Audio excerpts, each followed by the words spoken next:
O Caio me mandou aqui a Diana, que a gente expulsou.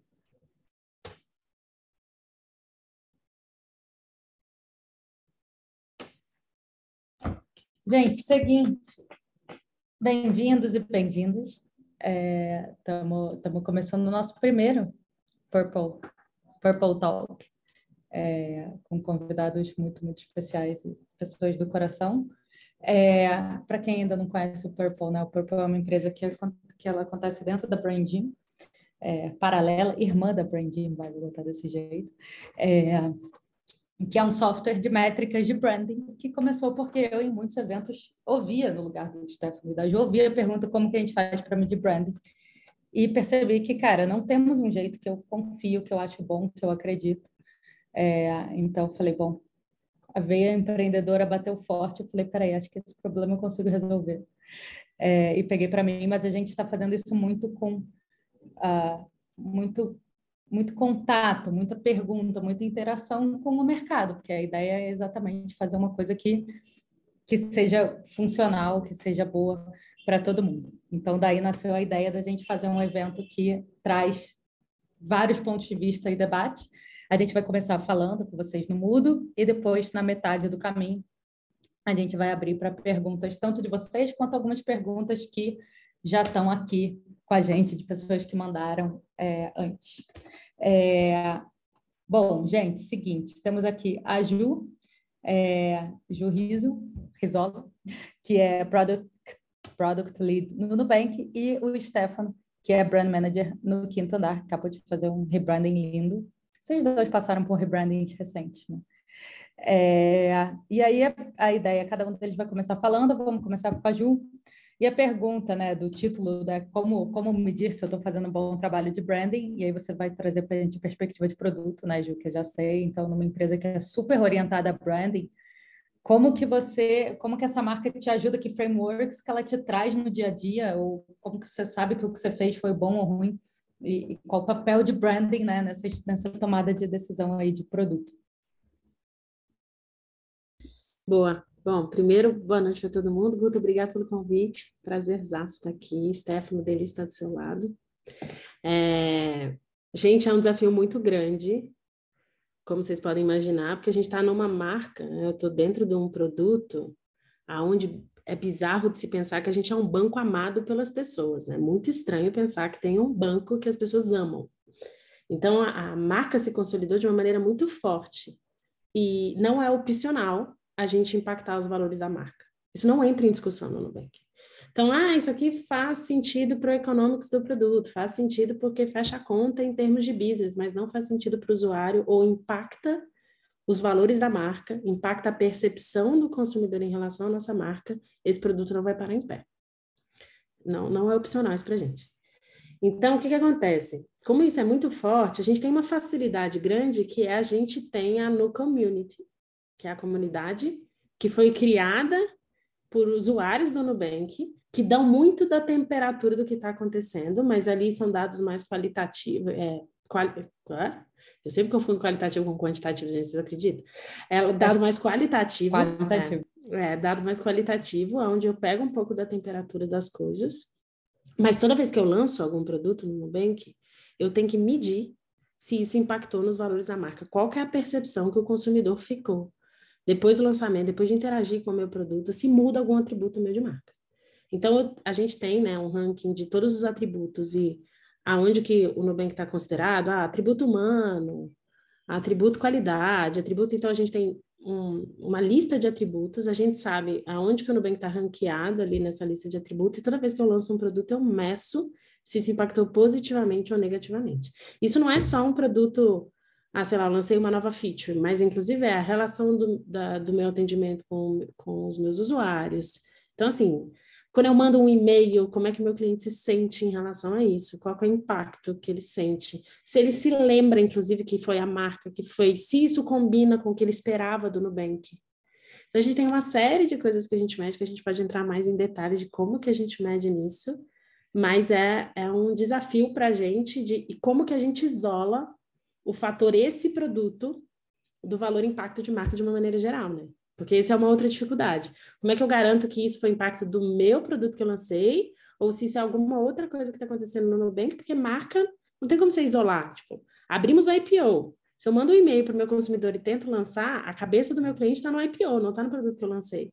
E aí, como que eu isolo os fatores para entender o que é desse produto? O que é da marca de uma maneira geral? Quando eu faço pesquisa, que eu coloco que é o Nubank que está fazendo a pesquisa, a resposta é completamente diferente do que quando eu falo que a pergunta que é uma pesquisa aberta e pergunto sobre o Nubank, porque a pessoa fica sugestionada da forma como ela responde. E a gente vai medindo todas essas variações. A gente pode falar mais sobre isso, mas eu não vou me delongar muito, que eu acho que a gente tem muito para conversar. Mas é um desafio legal. E eu tô aprendendo muito, assim, e cada dia a gente aprende mais.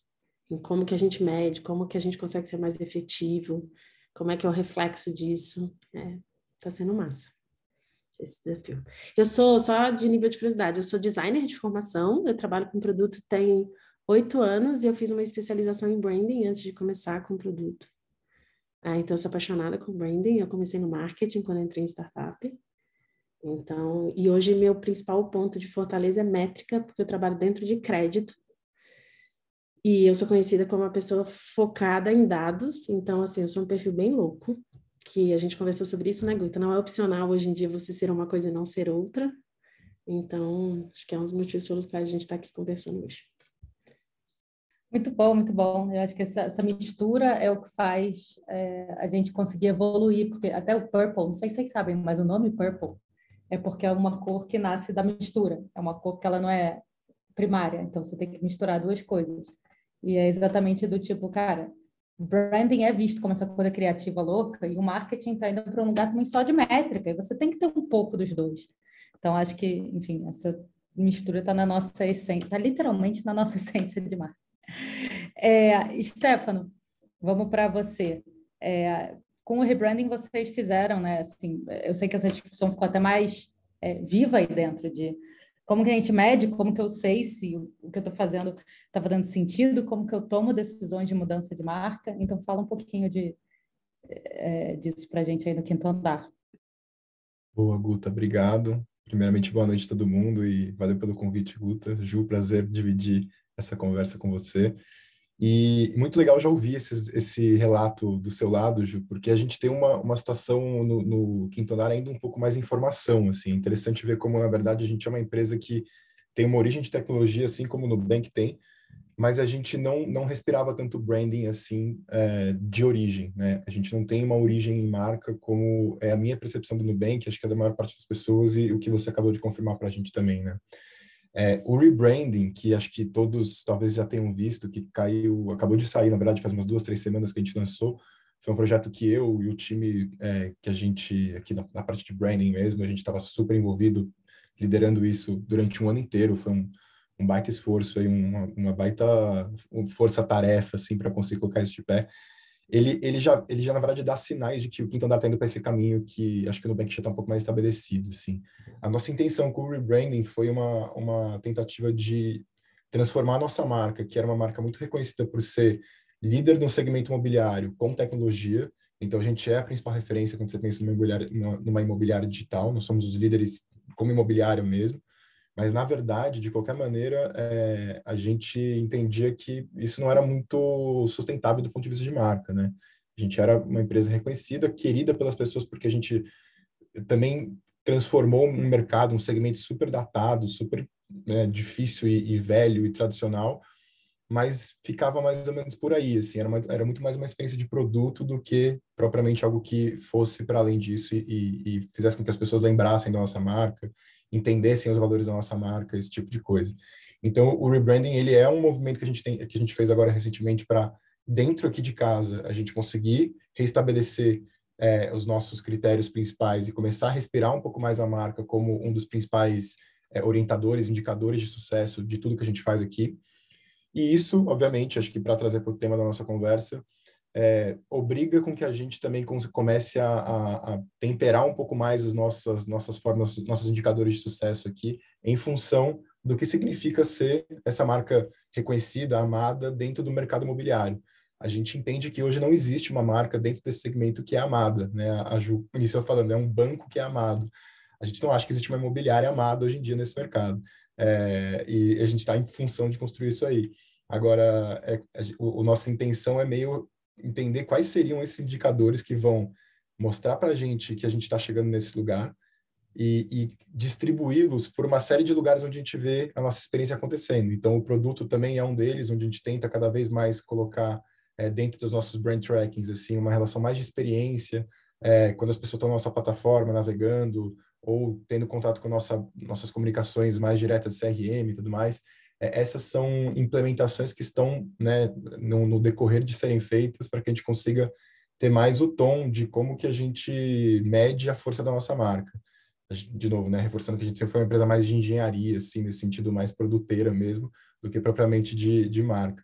Mas é um caminho que está sendo construído ainda, e foi recém-inaugurado com o rebranding, mas que a gente está vendo com muito bons olhos, assim, porque vocês viram, foi uma coisa que impactou bastante, a gente fez questão de mostrar para todo mundo que a gente mudou de cara, mudou de posicionamento e tudo mais.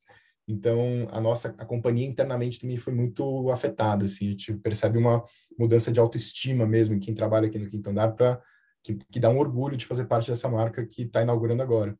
Então, todo mundo tem começado a entender esse valor do branding de maneira mais integrada com o negócio, entendendo justamente que isso impacta no fim do dia os nossos resultados e que tanto o nosso cliente, né, nossos proprietários, inquilinos e tudo mais, como outros stakeholders como corretores e tal, vão medir o valor dessa marca e amar cada vez mais essa marca dentro do segmento imobiliário de acordo com essa transformação que está começando agora. Então, a Ju encerrou a fala dela dizendo que muitos aprendizados, eu vou repetir daqui do nosso lado do Quinto Andar também, a gente ainda está aprendendo muito em como colocar isso em prática. A minha formação é mais em branding originalmente mesmo, no branding mais puro. Eu e a Guta trabalhamos juntos lá atrás, né, numa consultoria de branding, na Couto. 2012. 2012, vai fazer 10 anos esse ano, olha que maravilha.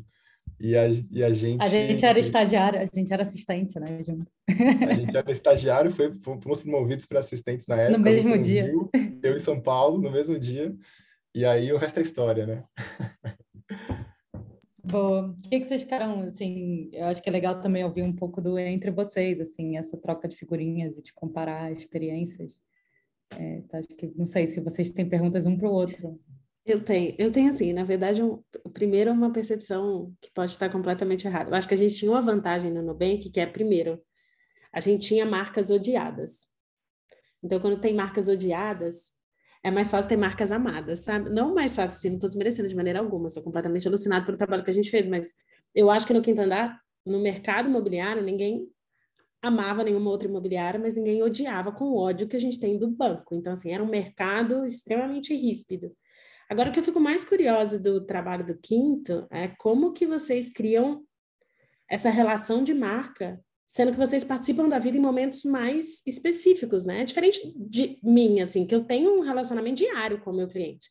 Então, é mais fácil criar relações ali.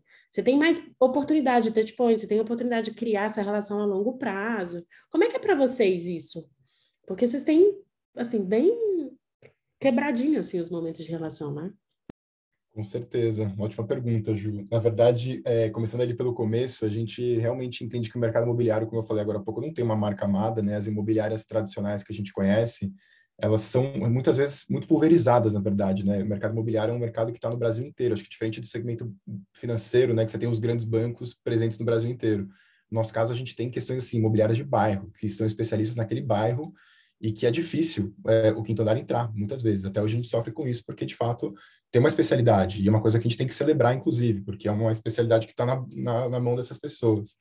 Então, de fato, não havia, né, uma marca que fosse essa referência de amor, né? Acho que tem referências no mercado imobiliário, mas nenhuma delas fazia esse trabalho de maneira mais, sei lá, estruturada. Mas a gente viu, tá vendo, na verdade, essa oportunidade de construir essa marca amada, mas muito mais no sentido de uma marca que transforma. Acho que também como o Nubank acabou fazendo, né? No sentido de que um mercado pulverizado, que está no Brasil inteiro, que ninguém tem exatamente um amor por uma marca e que tinha talvez um ranço, na verdade. Se não tinha um amor, não tinha um ódio, talvez tivesse um ranço, do tipo, tenho que ir lá na imobiliária para, sei lá, negociar algum tipo de contrato ou propriamente procurar um lugar para eu alugar. Nunca foi uma experiência muito agradável. Então, essa foi a nossa origem, né, como companhia, mesmo como empresa. mas que é isso que eu falei lá atrás, né? A marca talvez nunca tenha se beneficiado tanto disso. A gente sempre teve uma marca muito focada em transação, do tipo, aqui você faz mais rápido, aqui você faz mais ágil, aqui você não precisa de fiador, aqui o proprietário recebe todo dia 12. Isso é ótimo, mas necessariamente não tem uma conexão emocional, assim, né? Muito mais uma coisa de transação. E é nesse contexto também que o rebranding nasce, né? Da gente se aproximar um pouco mais emocionalmente dessas pessoas que interagem com a gente. E sobre o seu ponto, que acho que é um baita desafio para a gente que a gente vive hoje, né, dessa relação mais contínua com consumidores, vou chamar eles assim, mas os nossos públicos em geral, a gente, agora no rebranding, a gente tem tentado se apropriar mais do universo da moradia, porque a gente sempre foi uma marca, de novo, de tecnologia. E a gente não falava de casa, né, uma marca de tecnologia que mexe com o mercado imobiliário, cujo tema principal não era a casa. A gente só falava realmente de aqui você faz mais rápido, aqui você resolve sem fiador. E com a intenção agora de falar um pouco mais de moradia, entender que a casa tem toda uma questão, né, de vários significados por trás, uma casa significa uma coisa para cada um, né, é algo super específico. A gente tem entendido que essa relação ela é muito mais contínua do que apenas no ato de eu vou fechar um contrato de aluguel ou vou fechar uma compra. A gente tem dados aqui de que, assim, o brasileiro médio, na compra e venda, ele compra imóveis, assim, ou ele, na verdade, ele muda de casa, também em aluguel, assim, coisas de 5 vezes, 4 vezes na vida. Então, são pouquíssimos contatos que eu tenho com essas pessoas, que eu posso ter, na verdade. Não sei se eu dei o dado correto, mas é uma coisa pequena mesmo, assim. De qualquer maneira, fica essa percepção de que a gente só está presente naquele momento de transação. O que a gente tem entendido com essa possibilidade de um pouco mais para esse universo da moradia é da gente estar um pouco mais presente, tanto do ponto de vista de negócio, então pensar em possibilidades que a gente consiga se aproximar e fazer negócio com as pessoas ao longo da experiência do morar, e não só naquele momento de, enfim, fechar o contrato, por exemplo, mas também que a gente consiga falar sobre temas, e aí se colocar como uma marca que não necessariamente está fazendo negócio com você, mas está falando sobre questões que envolvem moradia, que envolvem, sei lá, o bairro onde você mora, o que significa uma casa na vida das pessoas, um olhar de tendências para o futuro do morar, esse tipo de coisa. Então, tanto em negócio, né, entendendo quais são as oportunidades que a gente consegue de gerar produtos que não se restringem apenas à assinatura do contrato, como pensar em conteúdo, pensar em formas de ativar essa marca para que ela se aproxime desse tema, que é muito grande, que tem muito significado e que é muito caro para as pessoas, né? Que, assim, falar da casa de cada um é falar de um santuário, né? Então, a gente tem que ter esse cuidado, né? Foi justamente, inclusive, nesse ponto que a gente também começou a perceber essa coisa emocional, assim, da casa. E obviamente, da maneira como a gente revolucionou um pouco o mercado. Que a gente não podia ser desrespeitoso ao tratar de um assunto tão, né, fundamental para todo mundo. A gente fez isso lá atrás, conseguiu, né, com uma plataforma que é mais ágil, que resolve mais rápido o problema. Só que, enfim, durante o processo também a gente foi melhorando, entendendo como a gente conversava melhor com as pessoas, entendia os pontos certinhos aí de como se relacionar e respeitar a percepção que as pessoas tinham sobre as suas próprias casas. Acho que é um pouco por É aí. isso. Eu achei muito legal que vocês dois trazem, tipo, tem alguma coisa emocional que cria vínculo, mas tem, assim, no Nubank tem muita coisa também do racional, do é mais fácil, do é desburocratizado, né? Tipo, mas ao mesmo tempo tem o ódio que gera amor. E, tipo, a casa e achar na casa o negócio, além da facilidade de transação e de receber em dia e não precisar de fiador. Mas, Stefano, você quer devolver alguma pergunta para a Gil, antes de eu entrar aqui nas perguntas da galera? Com certeza. Até vou te Muitas, né? perguntar, Deixa eu pegar minha lista aqui. mesmo porque, assim, o Nubank é uma referência para todos nós que trabalhamos com branding, né? Acho que uma grande referência de um ponto de vista do tipo, uma marca que está num segmento, como você falou lá atrás, né, Gil, que não tem uma tradição de ser amado também. Uma marca startup, assim, lá atrás começou como uma startup e revolucionou, hoje é a maior startup do Brasil, né, que tem essa característica de startup, mas enfim, a que vale mais, assim. E a minha dúvida na verdade, assim, vocês lá atrás, o Nubank, né, se destacou muito como uma questão de branding, eu caí? Não, tá tudo certo, né? Tô achando Não, você tá bem, pode ir. deu um bug aqui na minha tela, achei que tivesse caído. Lá atrás a gente tinha a referência do cartão roxo, né, que acho que é uma solução de design que foi que respira branding, assim, e que foi uma das acho que dos golaços do Nubank quando começou e ainda é até hoje. Acho que existe até a gente vê outros bancos surgindo agora com essa tentativa de fazer, né, cartões coloridos e tentar se apropriar desse universo que o Nubank dominou tão bem. E você falou agora no começo que todas essas etapas, né, de produto, de tudo que vocês têm ali com ativação de marca, seja isso em lugares mais, de novo, né, de produto, ou até mais em conteúdo, por exemplo, tudo isso é medido depois, ou tem essa intenção de ter essa clareza de quanto que isso impacta a marca de vocês. Minha pergunta é, lá no começo, quando o Nubank ainda estava dando os primeiros passos, convencendo as pessoas de que, até nessa postura muito fora da lei, né, dos arquétipos lá, do tipo, há perigo na esquina, quando a gente vê aquelas comunicações famosas do Nubank, isso já era uma coisa que nasceu no DNA dos fundadores, existia um time de branding propriamente pensando nisso, da porta para dentro, assim, como que foi pensado esse branding tão bem sucedido inicialmente do Nubank? E, enfim, havia uma estrutura nesse sentido? Como que isso aconteceu lá atrás? Acho que a Cris, a fundadora, ajuda bastante, né? A Cris é muito forte. E a marca roxa, Guta, tem um pouco menos de história racional. É muito porque, cara, ninguém vai nunca ter um banco roxo, então vamos ser roxo. Era muito para chutar a porta, sabe? E o Nubank tem muito dessas características, do tipo, vamos chegar chutando a porta. E eu acho que isso é o filtro da crise em todas as vezes que ela se comunica, não existe limite, chega chutando, e ela é assim, dentro do Nubank, até nas diretrizes, assim, com a gente. Então, o fato da Cris ser a founder, eu acho que foi o que mais ajudou o Nubank a já nascer com essa característica extremamente topetudão, sabe? De não abaixar a cabeça para ninguém, muito pelo contrário, vocês que estão errados, eu estou começando pequeno, mas vocês deveriam estar fazendo igual a mim e não eu igual a vocês. E ela é assim, essa é a Cris.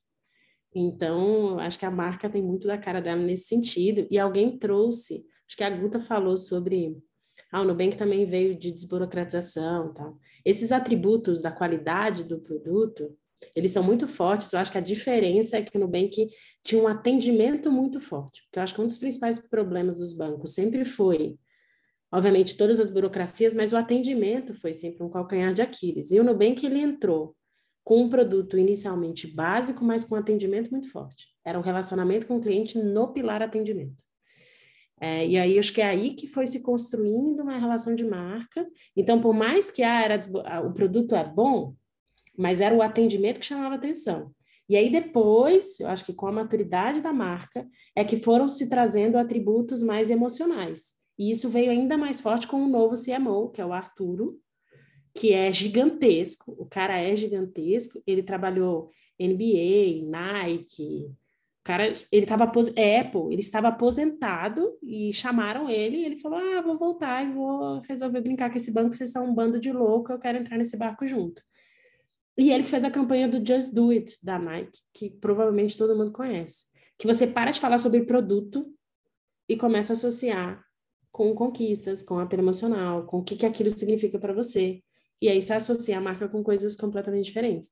E aí o Nubank está indo um pouco mais para esse caminho agora, mas a nossa vantagem é que eu acho que com o atendimento a gente já tinha um apelo emocional, uma relação forte com o cliente, essa bandeira já era muito forte. Então, de início, é Cris Junqueira. E aí facilita ter uma fundadora que traz os atributos da marca junto com a personalidade dela, sabe? Eu entrei no Nubank, só para dar uma perspectiva para vocês, eu estou no Nubank há 3 anos, o Nubank tem 8, eu fui a 12ª PM, hoje a gente tem 127. Então eu entrei no Nubank mais tarde, mas ainda relativamente pequena a empresa, hoje a gente está com 6.500 funcionários, eu fui a 2.000, então o Nubank cresceu muito mais depois de mim do que antes de eu entrar.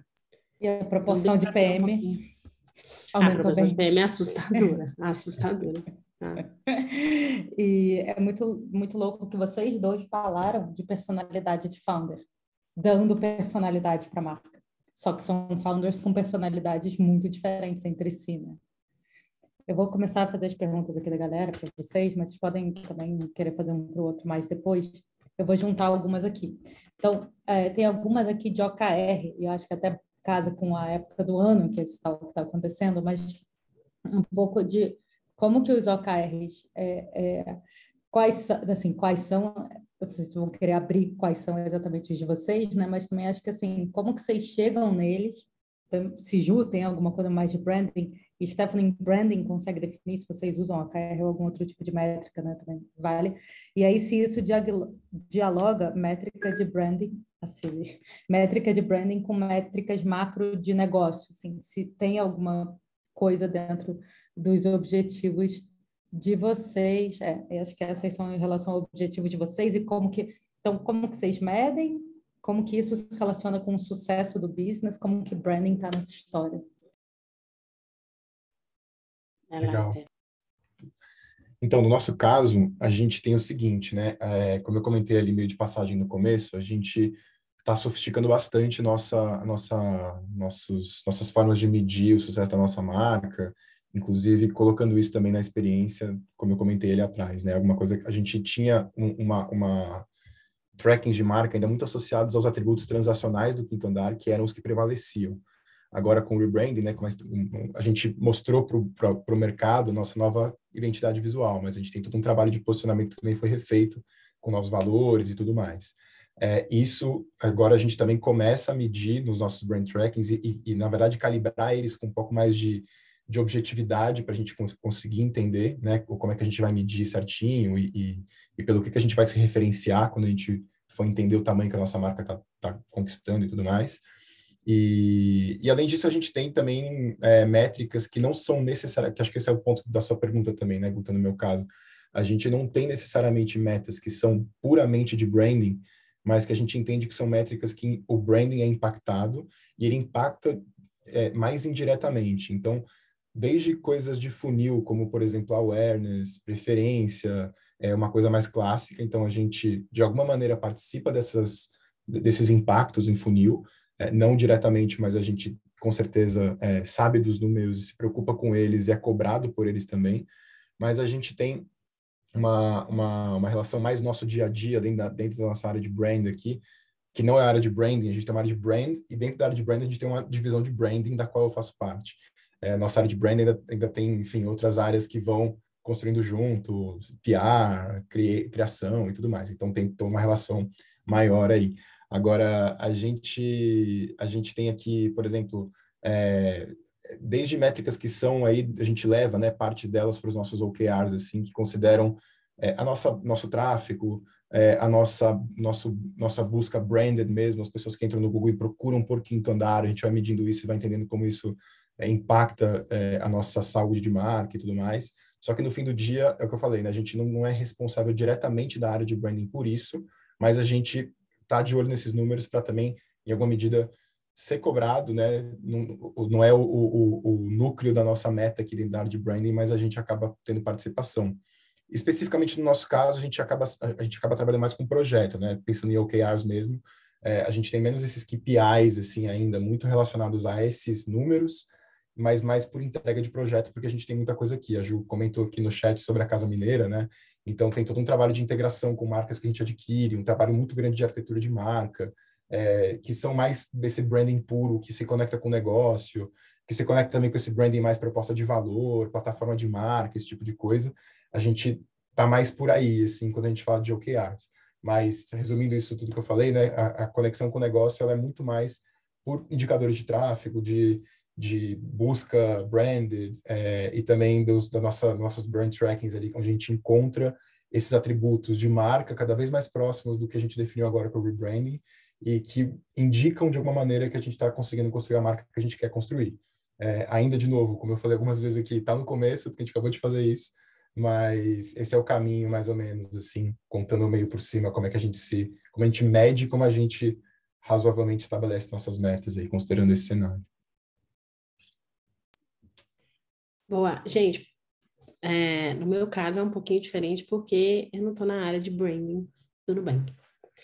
Mas o que acontece? Uma coisa são os KPIs, outras coisas são os OKRs, né? Então, assim, dentro do meu time, eu trabalho dentro de cartão de crédito, focada numa população emergente, como que eu dou acesso a serviços financeiros para uma população de baixa renda.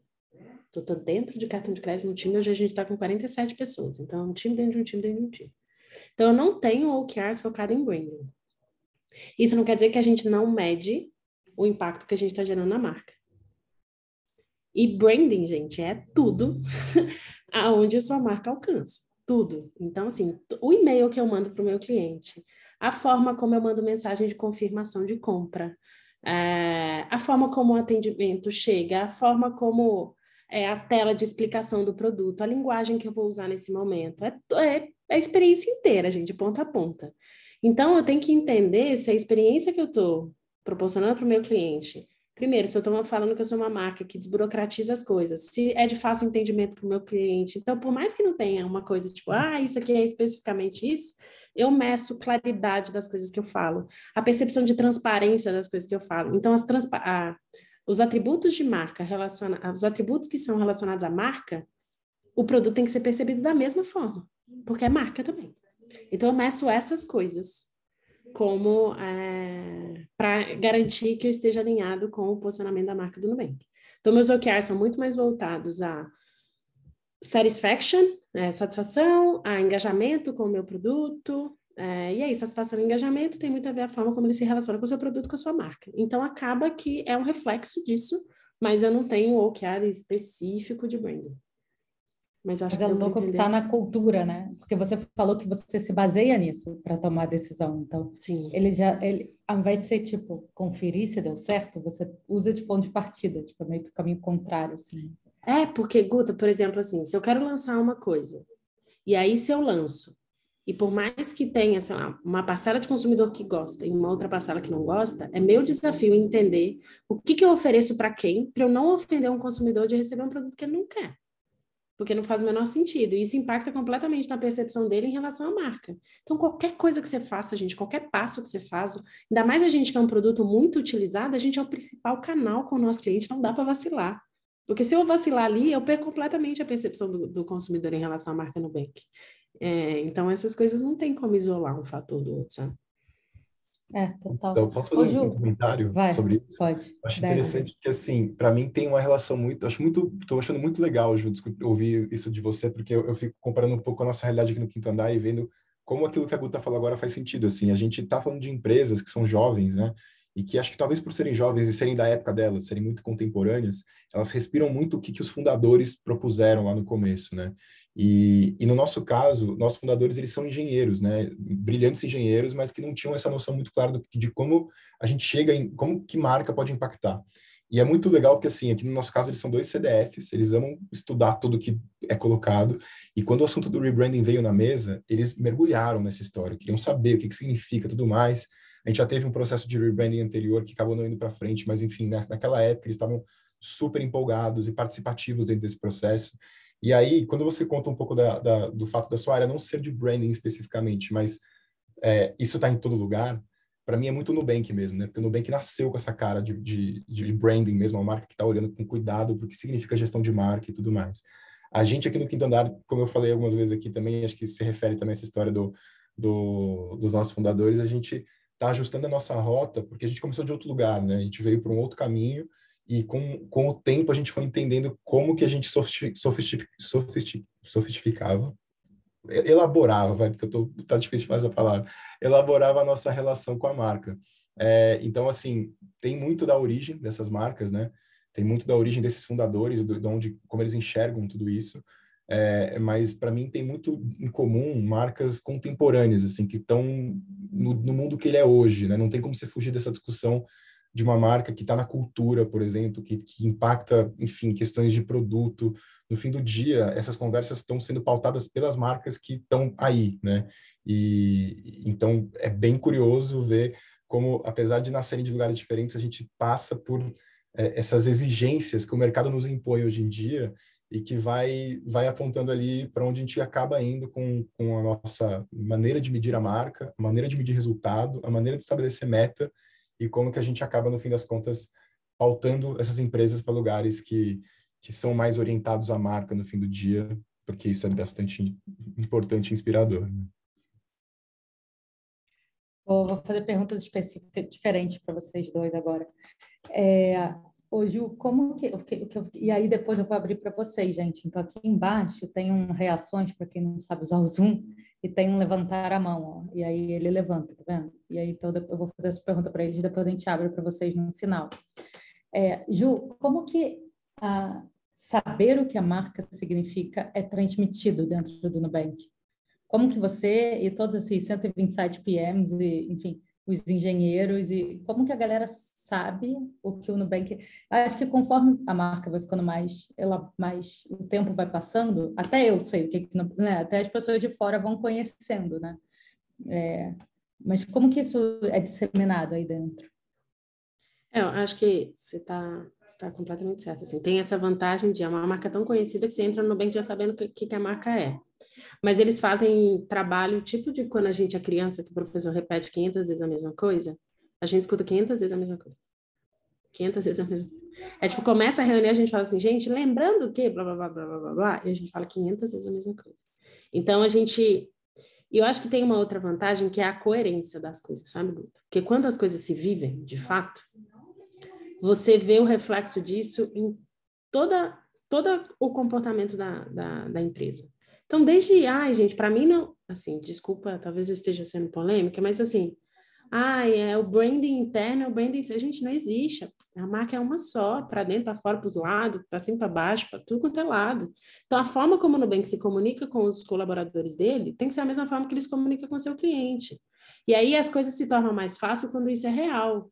Então, fazer um IPO convidando o cliente. Cara, é óbvio, você fala que o seu cliente é o seu principal ativo, então o mínimo que você tem que fazer é trazer ele para dentro de casa. É óbvio que a gente vive isso 24/7.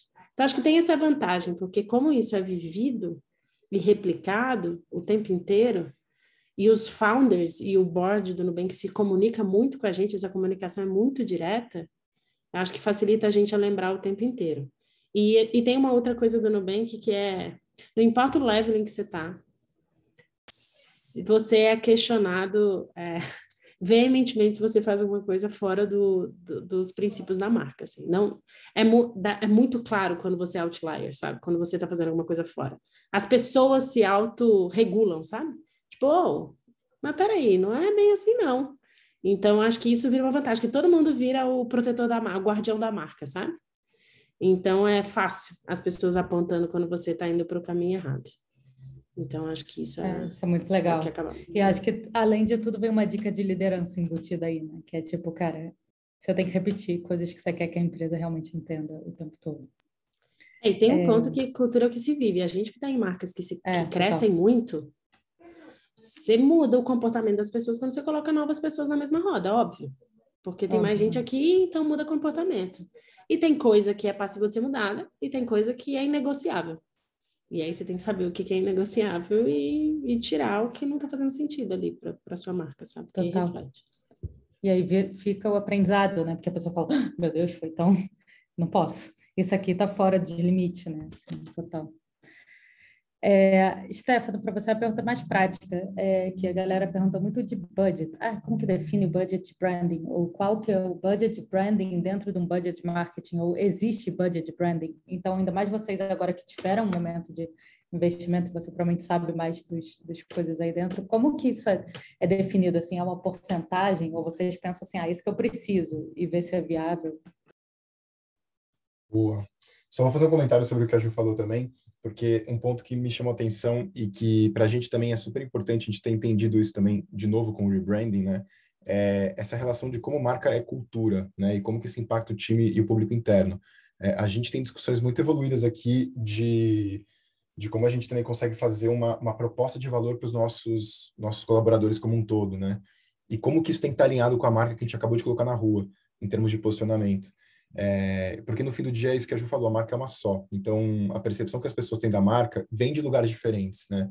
No nosso caso, para usuários, consumidores, que a gente chama aqui, a gente tem o proprietário, o inquilino, aí a gente já vê origens e motivações diferentes. Mas ainda assim a gente tem um público interno, a gente tem investidores, acionistas, tudo isso aí que vai entrando e que, de alguma maneira, tem que responder a uma proposta de valor única que tem os seus desdobramentos práticos ali para cada lado. E no caso específico da cultura interna, assim, da maneira como a gente tem desenhado aqui dentro do Quinto Andar, para a gente foi um salto muito importante, assim, o rebranding, porque existia um trabalho forte de cultura no Quinto Andar, só que ele foi muito... E a origem do rebranding é um pouco esse trabalho de cultura já mais bem estabelecido aqui dentro. De novo, né, como as coisas são quase a mesma coisa no fim do dia, ou respiram, bebem da mesma fonte ali. E a gente partiu muito desse lugar para pensar em valores que fossem muito adequados ao que a gente já vivia aqui dentro, para também não contar nenhuma mentira.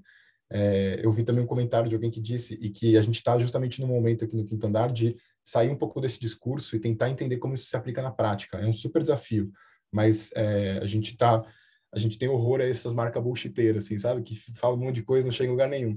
Então, a gente entendeu que era assim, a origem disso, né? Entendendo que a gente tem uma cultura forte, pode ser um ótimo ponto de partida para a gente pensar na nossa marca. E até quando vocês falam de métricas, né?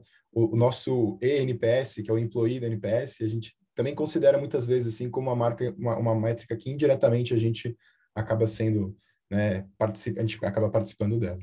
Mas enfim, esse é meu comentário sobre o que a Ju falou. Sobre a pergunta da Guta sobre budget. No Quinto Andar, na verdade, a gente teve uma formação recente da área de branding, né? A gente não tinha uma área de branding formal. Eu estou no Quinto Andar há um ano, faço um ano nesse mês de fevereiro, inclusive, e quando eu entrei, essa área não existia formalmente. Até inclusive eu vi uma pergunta lá no slide que era meio nesse sentido, assim. A gente era uma empresa em que o branding estava dentro da área de marketing, né? Especialmente dessa área de brand que eu falei, a gente tem marketing, branding.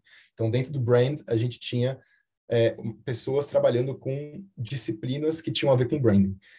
E a gente entendeu com o rebranding, né, com esse processo de reposicionamento de marca, que era muito fundamental criar uma área específica para isso e que essa área tivesse essa autonomia e conseguisse pautar discussões super estratégicas que eu falei aqui de passagem, né, do tipo arquitetura de marcas, coisas que batem em negócio, aquisição, tudo isso assim que envolve uma discussão que é de marca, mas que também é de negócio. E com isso, que a gente virando uma área, né, uma área real oficial, a gente gostaria de pedir um budget, né, para conseguir ter nossos projetos ali, comprar nossas brusinhas ali tranquilo todo fim de mês. E a gente passou por um momento no ano passado, na verdade, em que o nosso budget ainda era muito atrelado ao time de brand. Esse ano a gente conseguiu, como uma área mais oficialmente existindo ali, entrar dentro da divisão, dentro dessa área maior, qual fatia e quanto dessa fatia iria para o time de branding. Isso tem muito a nossa decisão assim de quanto que isso aconteceria, o volume, né, de dinheiro que iria para um time de branding, tem muito a ver com nossos projetos de expansão de marca, do que a gente quer fazer para melhorar a experiência. A gente muitas vezes também se sente dentro da área de branding responsável por questões que podem melhorar no produto. Então tem muita conversa interna aqui do tipo que você, time de branding, pode me ajudar aqui em produto, financeiramente, para a gente conseguir colocar as coisas de pé, porque isso é uma métrica que vai te impactar no fim do dia. Então, a gente, assim, contando, né, e de maneira mais objetiva, a gente tem uma parcela do budget aqui do time de marketing e que está muito pensado em projetos, assim. Então, a gente vislumbrou o ano de 2022 com, sei lá, a implementação e sustentação do rebranding, possíveis ajustes em novas marcas que forem aí, que fizerem parte dos M&As, que a gente acabou recentemente de comprar, né, a Navint, que é a marca que é dona do imóvel web na América Latina como um todo. Então, só aí tem uma série de trabalhinhos de ajuste de marca que a gente, né, tem que considerar em algum momento. São questões assim que envolvem um trabalho de branding mais puro, mas que vai caminhando junto com tudo isso que a gente discutiu. Então, a lógica é essa, né? Tem um budget de marketing, a gente vislumbra os projetos do ano, entende o que a gente vai fazer baseado nas decisões de negócio que a gente já sabe, por exemplo, a compra da Navint, que eu dei como exemplo aqui, e a partir disso a gente vai mais ou menos tendo uma estimativa ali de quanto que a gente deveria distribuir isso ao longo do ano, e fechamos um budget de branding considerando esse cenário, né? Óbvio que ele assim, dentro do tipo de marketing, ele é muito menor que um budget de campanha que compra mídia e tudo mais, mas ele tem mais ou menos essa característica, assim.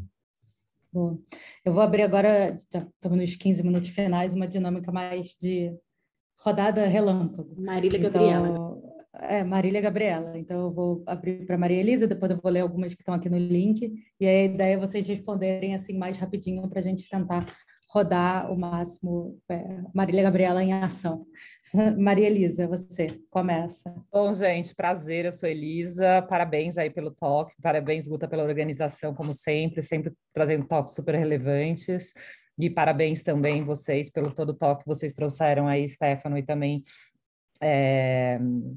Juliana, por todo o toque que vocês trouxeram, achei super interessante, super relevante.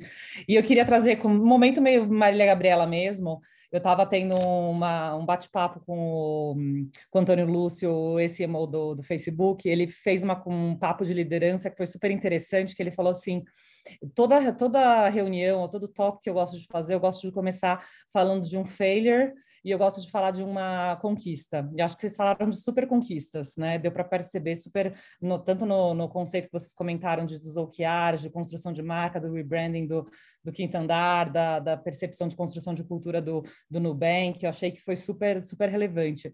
Mas acho legal a gente falar de vulnerabilidade também, dos failures, porque é legal, né? Aquela parte do fail fast, né? E né, se reconquiste rápido também, né? Coisas, não precisa ser na empresa atual que vocês estão, mas coisas em relação à construção de marca, ou na experiência da Juliana em relação à gestão de produto, como PM também, coisas que vocês falaram, cara, putz, não deu certo, dei uma pivotada e mudei de rota, e que vocês acham que seria interessante compartilhar aqui. E obrigada aí pelo talk, gente. Prazer em conhecer todo mundo. Muito bom. Olha lá, resposta rápida. Vou eu para você, Ju. Eu posso falar 2h30 sobre fail, mas vai lá, começa você, eu vou ser rápido. Boa, vou falar então de coisas mais da minha experiência, né, no Quinto Andar também, de coisas que a gente entende que, na verdade, não são, né, acho que mais a serem melhoradas nesse sentido. Acho que, do ponto de vista de branding, a gente, como eu comentei, né, a gente não tem essa origem no branding especificamente. Então, ao longo do nosso processo aqui, a gente foi entendendo que muita coisa deveria ser ajustada. E aí a gente tem, assim, no mercado imobiliário, que é um mercado difícil, um mercado operacionalmente complexo, a gente tem questões que, eu até falei isso aqui de passagem, né, como a gente não quer se tornar uma marca que fala uma coisa, que propaga, né, que tem essa função de trazer um discurso lindo e maravilhoso e não consegue entregar isso no produto. E isso é um farol aí que o branding está cada vez mais também assumindo. Mas a gente tem uma questão muito, muito séria, assim, muito comprometida com o nosso NPS ao longo do produto, porque não é, de novo, uma operação fácil. A gente tem que lidar com proprietários que não conseguem falar muitas vezes com atendimento. Acho que atendimento foi um ponto que a Ju trouxe aqui no caso do Nubank, que é super fundamental. Para a gente também imagina que o cara está fechando uma, sei lá, compra da vida dele de um apartamento e muitas vezes, sei lá, de vez em quando pode acontecer uma coisa tal, e a gente está totalmente numa operação digital. Então, a gente tem melhorias, falhas mesmo, que muitas vezes acontecem nessa relação e que a marca acaba sofrendo muito e sendo muito penalizada por questões nesse sentido. Por isso que a gente, na verdade, com o rebranding, busca olhar um atendimento que consiga ser mais empático, muitas vezes. Eu falei para vocês aqui, né, a gente está falando com a casa, da casa das pessoas. É um assunto muito, muito caro. A gente não pode ser, né, sei lá, leviano na maneira de falar com as pessoas ou no próprio produto, enfim. A gente tem olhado para sempre essas melhorias para garantir que o que a gente conta em marca não é frustrado na hora da experiência do produto. Então, eu diria que esse é um caminho que a gente tem perseguido bastante para alcançar melhores resultados, porque uma experiência complexa como essa, muitas vezes ela acaba tendo, né, falhas, mas a gente nesse mood startupeiro de fail fast é uma coisa que é bem o que a gente respira, assim. Então, viu ali, NPS caiu por conta de, sei lá, um atendimento, uma questão de atendimento, uma questão de produto, isso tem sido olhado cada vez mais com mais cuidado, principalmente por conta desse compromisso maior com marca, né? Acho que é isso. Boa. Que eu tenho para contar Rodada relâmpago. Rodada relâmpago. Ju. Foi o Fast, assim, só para você ter uma noção, meu time, a gente lançou 19 testes esse ciclo passado de pequenas mudanças de comunicação. O que eu quero dizer com isso é que, assim, a gente erra muito, só que a gente tenta errar em ambiente controlado. Mas eu vou dar 2 exemplos pessoais que eu não soube errar em ambiente controlado, que eu quis causar mesmo. Foi um numa marca, até compartilhei no grupo com o Hack Podcast, que a Guta participou, que eu sou host lá. Sem ansiedade de fazer o negócio acontecer, de bater meta, de awareness, ou que tem algum concorrente que está incomodando demais. Eu tive uma ação onde eu coloquei um investimento de dar 100% de cashback para todo mundo em posto de gasolina. Eu parei uma cidade, parei uma cidade literalmente, eu estava em Belo Horizonte, parei uma cidade, polícia, escândalo, o time de atendimento foi tudo para a rua pedir desculpa para as pessoas, um puta de um caos. Acho que esse foi uma das coisas, e eu acho que um outro erro que acontece comumente é na hora que você acha que você conhece seu consumidor e começa a fazer coisas sem validar e chipa direto no seu produto. Tem um paper da Microsoft que fala que 98% dos testes que ele coloca na rua dão um resultado diferente do que ele espera. Então, no dia que você acha que você conhece o seu consumidor e começa a fazer sem testar, é quando você começa a mais errar. E teve uma vez dentro do Nubank que a gente lançou um produto e na hora que a gente olhou, o nosso consumidor falou: que merda é essa que você está lançando? Então, não parei todo mundo, porque foi num ambiente controlado, porque a gente nunca rollouta para todo mundo as coisas, mas eu acho que esses são os dois principais erros: a ansiedade de fazer, você recebe um desafio, vai lá e não pensa nas consequências, e outra consequência rápida é: acho que eu já conheço meu usuário, e sai fazendo as coisas sem testar. E aí eu acho que é outra cagada que a gente faz. Cara, são ótimas cagadas, ótimas, inclusive, dicas, né? Vou começar a pegar as perguntas da galera lá no link. Então, o fluxo de vocês, normalmente, é estratégia de negócio guiando a estratégia de marca, ou o branding joga coisas para negócio também? Posso começar, vou tentar quase ser um sim ou não, né? Mas vai lá. Cara, acho que eu vou tentar ser rápida. É o seguinte, o seu produto chega, seu negócio chega onde sua marca chega.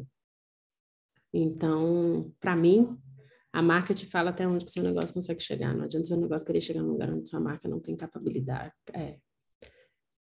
capacidade de chegar ou não tem appeal. Então, não tem como você ter um product market fit se você não tem marca por trás. Resumiu tudo, né? Vou falar o que depois dessa, né? Boa, mas na verdade, assim, no nosso caso, eu diria que a gente opera numa circunstância em que o negócio pauta mais, assim. E na minha visão, assim, no nosso caso ainda tem muito sentido essa relação, assim, porque, como eu falei algumas vezes, né, a gente não é uma empresa que tem essa origem em branding, mas a gente tem se dado conta de como isso mexe o ponteiro de negócio no fim das contas. E é curioso, assim, porque a gente está vivendo um momento de expansão muito significativo no Quinto Andar. E isso, como eu falei também aqui, envolve compras e aquisições, envolve expansão para novas cidades, envolve uma série de questões ali que exige que a marca se adeque ao que a Ju também agora falou sobre essa coisa de falhado. Tipo, a gente está lidando com gente nova do Brasil inteiro, assim, sabe? O que é falar de casa para uma pessoa que mora, sei lá, em Fortaleza, o que é falar de casa para uma pessoa que mora em Florianópolis? É diferente, não tem como a gente não achar que é uma coisa só, né? Então, nesse cenário, a gente acaba olhando para onde o nosso negócio está sendo direcionado, em termos de expansão, em termos de novos produtos, em termos de tudo que está acontecendo, e vai participando na origem da discussão como que a gente se adequa em termos de marca. Isso pode significar uma marca nova, isso pode significar algum ajuste no que a gente tem dentro do que já está nesse ferramental Quinto Andar. É mais ou menos nesse sentido que a gente opera, mas acho que é uma relação bem, bem imbricada, assim, bem uma junto com a outra. Se uma vir antes, a outra tem que se adaptar para chegar junto, não tem como isolar. Exato. Boa. Eu vou postar uma aqui que foi bastante votada, mas eu não sei o quanto que vocês já trabalharam em startups de early stage, né? Mas quem que ocupa esse papel de brand manager e como concilia contra as demandas de marketing? Olha, no Purple, eu acho que vocês responderam um pouco no sentido dos founders, né? No Purple, eu estou fazendo esse papel como CEO, eu estou fazendo papel de PM e de brand manager. Mentira, o Gui também é brand manager, mas de guiar um pouco, né? E vocês falaram muito, a Ju falou da crise no early stage, né? Então, acho que se não vem dos founders, é muito difícil que isso venha no early stage, também não vai justificar alguém fazendo ações de branding especificamente, né? A função só disso. Mas não sei se vocês têm experiências diferentes. Eu trabalhei em 2 startups early stage. Uma eu era marketing. E aí, gente, uma crítica. É bizarro como quando a early stage, produto e marketing vão junto e chega um determinado momento que a gente briga, né? Produto e marketing vira briguento dentro das empresas. Mas a grande maioria das startups early stage é quem tem, bem sincerona, quem tem um pouquinho mais de tato com o cliente vira quem olha para marketing e quem olha para marca. Se tem engenheiro, por exemplo, lá no Quinto Andar, eu não sei quem foi, mas se tem 2 engenheiros, quem que é um pouquinho melhor com skill de comunicação? Ele que vai olhar para marketing, ele que vai olhar para produto, é mais ou menos assim. Quem é mais turrão? É o que vai olhar para engenharia. Normalmente é assim, gente. Tem muita história bonita para contar, não, pelo menos na minha experiência.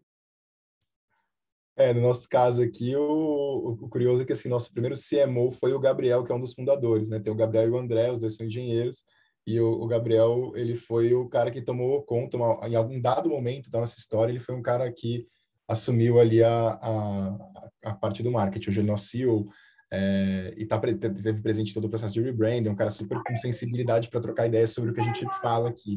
Então, tem a ver um pouco com o que você falou aí, Ju. E conforme a gente foi se desenvolvendo e aumentando o time, o time de marketing começou a ganhar um pouco mais de robustez, assim, e as pessoas que tocavam mais essas pautas de branding eram pessoas que, enfim, no fim das contas, estavam falando também sobre campanhas, também sobre, enfim, parte de conteúdo, de social e tudo mais. Então, a gente, como eu falei também algumas vezes, a gente só virou uma área esse ano. Até então, a gente tinha pessoas que estavam dentro do time de marketing como um todo e que falavam de branding porque era uma das pautas que rolava por ali. Mas até a gente virar uma área mesmo, esse era um assunto que estava sob o chapéu ali do marketing, que um dia foi do Gabriel, por exemplo, que hoje é nosso CEO, mas que não é, né, a origem dele não é essa, né? Mas acho que é mais ou menos esse sentido, realmente. Quem tem mais aptidão, ou pelo menos tem um pouco mais de essa sensibilidade, acaba cuidando um pouco mais desse chapéu.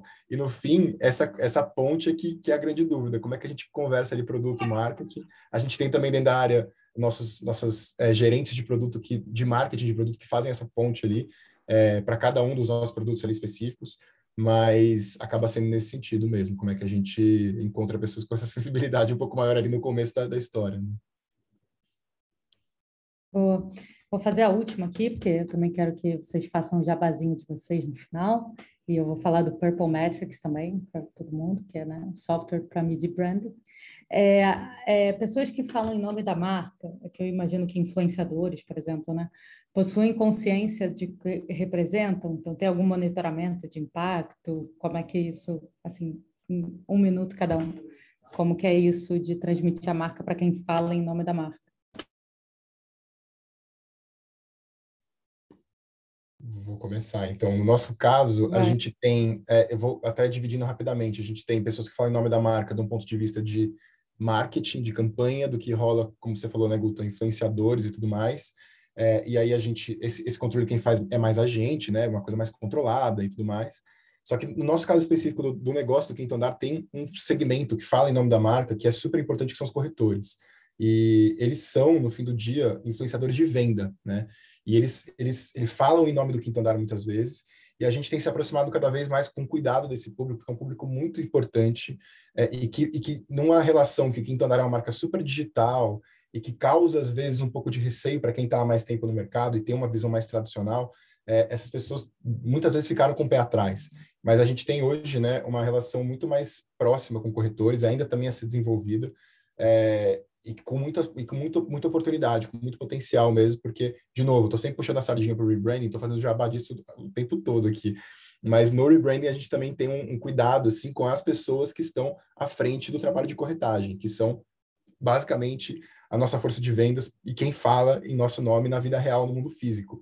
Então, é uma coisa que a gente está desenvolvendo também, como é que a gente vai medir e garantir que as coisas estão certinhas ali do ponto de vista dos corretores. Boa. Boa, tentando ser extremamente pragmática. Pessoas que falam em nome da marca possuem consciência do que representa. Acredito que sim, porque elas cobram muito caro por isso, que são os influenciadores. Então, assim, eles têm noção do impacto que eles causam. E sim, existe um monitoramento por parte de qual é o influenciador, qual é o retorno daquele influenciador, até para futuras campanhas, qual é o público que ele atingiu, porque dependendo do produto do Nubank faz sentido chamar essa pessoa ou não chamar essa pessoa.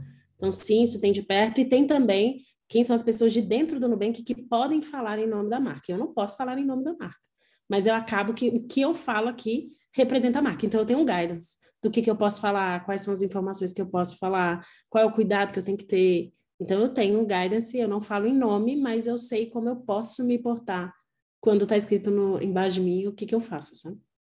Então, ser pragmática é legal. isso.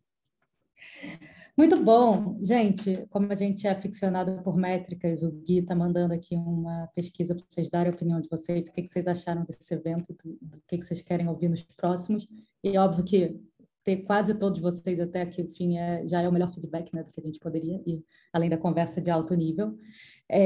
O Purple Metrics, ele é um software para medir branding, porque o que aconteceu foi que eu não confio muito em nenhuma eu acho que todas as formas que a gente tem de medir branding não são contemporâneas. Então, brand tracking, etc., eu acho que é muito para um mundo onde era tudo publicidade, eu quero media awareness, sabe? Ou mídia social, que enfim, não pega tudo, porque quem está lá na rede, tipo, eu adoro o Nubank, mas eu não estou lá interagindo, né, no Instagram. Então, eu não apareço nas métricas de branding. A gente lançou na Dixava, a gente lançou quieto, porque a gente já tinha 100 empresas na fila de espera, então, na verdade, a gente começou a colocá-las para dentro agora, estamos com 7 usuários. Então, acabamos de começar, mas já temos, na verdade, resultados legais, assim, a galera que faz, por exemplo, brand tracking, os resultados fazem sentido, faz pesquisa quali, tem um apoio de uma Universidade Federal de Goiás, que é um doutor da USP, com um especialista de inteligência artificial, doutor também, ajudando a gente a chegar a aprimorar nossa metodologia. Então, a gente olhamos 150 empresas da Brandim, que a Brandim tinha feito rebranding, quais foram os impactos de resultado de negócio, tipo queda de CAC, queda de churn, e desenvolvemos uma metodologia e a gente roda dentro do canal dos nossos clientes, como fosse um NPS, como uma pesquisa constante, que te dá um pulso ali semanal para a gente saber se o que eu fiz essa semana, qual foi o impacto, e pegar problemas antes que eles virem um grande problema. Esse é o resumo do pitch. Quem quiser saber mais, pode só mandar um e-mail para a gente, entrar no site, etc., me achar no LinkedIn, que eu vou ter o maior prazer de conversar, de apresentar, e a gente já pode começar a usar o Purple. Ju e Stefano, muito, muito obrigada por esse papo mega alto nível. Eu quero saber se vocês têm algum jabá, entendeu? Eu sei que Ju tem o Growth com Hack aí para divulgar. Então, vocês querem deixar de recado final aí, de coisas para a galera, enfim, se vocês falam em algum canal, se tem alguma recomendação de conteúdo para a galera. Bom, acho que como recomendação de conteúdo, uma coisa que eu gosto de acompanhar bastante, a Gu tá falando no começo, é o Scott Gallo, então acho que é uma pessoa para a gente ficar sempre ligado em como trazer o que a gente escuta lá de fora, num mundo que talvez seja que parece um pouco distante, mas não é tanto, para nossa realidade aqui. E, assim, para mim, só o jabazinho básico, na verdade, vou falar em nome da firma aqui, que fiquem de olho no que vai rolar, assim, porque para a gente tem sido um desafio legal fazer o que a gente está fazendo no Quinto Andar. É uma marca que eu sei que muitas pessoas têm uma relação muito de boa vontade, assim, putz, fez o que fez no mercado, e acho que a gente que gosta de branding, que respira esse assunto, está conseguindo trazer, estou dizendo também em nome da equipe de branding aqui do Quinto Andar, né? A gente está trazendo com muita solidez essa discussão aqui para dentro. Então, só dizendo para vocês que, assim, esperem para ver coisas nossas aqui muito legais, assim, para que a gente se torne cada vez mais essa marca referência no mercado imobiliário, por inúmeros motivos, e não só pelo fato de que a gente aluga mais rápido e é sem fiador. Tem muita coisa legal vindo por aí e vocês não perdem por esperar. Obrigado, Guta. Valeu, Ju, pelo convite e pela troca. Boa. Fala aí, Ju. Boa, obrigada pelo convite, gente. Adorei. Stefano, prazerzão te conhecer. A gente não se conhecia. Quero trocar mais figurinha. É uma puta oportunidade de trocar figurinha também. A gente aprende pra cacete. Então, obrigada de coração. Como a Guta falou, tem o Growth com Hack, que é um podcast que a gente fala sobre o mindset de growth. A temporada passada foi só de mulheres. E Guta estava lá com a gente. Muito obrigada por isso. A gente vai lançar uma nova temporada agora. É muito legal que a gente converse com todas as áreas e como é que você tem a mindset de growth para todas as áreas. Se eu puder falar de alguma coisa de conteúdo para vocês, não é um conteúdo específico, mas reforçar o que eu falei no começo, que não achem que a gente consiga ser só branding ou só número. As coisas não andam separadas. Não tem como desassociar uma coisa da outra. Então, vocês podem ter o que for de birra de números, mas vocês vão ter que lidar com eles. Mas por trás deles sempre vão ter pessoas, então quem lida só com o número também está errado. Então, se desenvolvam nisso, se isso é uma frustração para vocês, e me adicionem lá no LinkedIn se vocês quiserem trocar mais ideias sobre isso, eu vou ter o maior prazer em conversar com vocês. Guta, obrigada de novo pelo convite, Muito foi um bom. prazerzão. Gente, muito, muito obrigada. Stephanie e Ju, vamos tirar a foto, aquela foto de... Tá errado, peraí, sorriso. Uhul, boa. Gente, obrigada a todo mundo que participou. Foi um prazerzaço ter vocês dois aqui. Debate de altíssimo nível. E é isso, a gente se vê por aí. Beijo, gente. Obrigada. Beijo. Tchau, galera. Boa noite. Valeu, gente. Lembra de deixar a opinião aí no chat.